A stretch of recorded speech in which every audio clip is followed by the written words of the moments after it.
എന്താണ് ഞാൻ ചോറ് തീർത്തു കൊടുത്ത എന്തത് ചോറി ചോറ്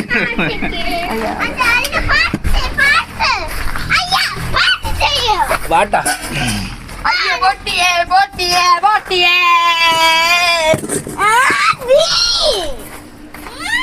ആദ്യം ഭയങ്കര ശല്യം.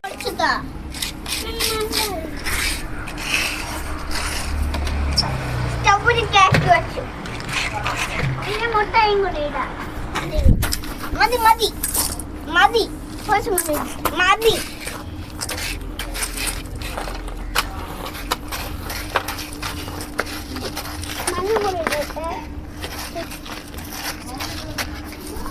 മഞ്ഞപ്പൊടി ഇട്ട് ചെല്ലപ്പൊടി ഇട്ട് എനിക്ക് വെച്ചിരണേ ഇത് ഈ കയ്യിലിരിക്കണ ഞാൻ പറയോ എന്റെ പേര് അവന് അല്ലെങ്കിൽ അല്ലോട് വെച്ചോടാ അല്ലോ പൊക്കും അല്ല കൈ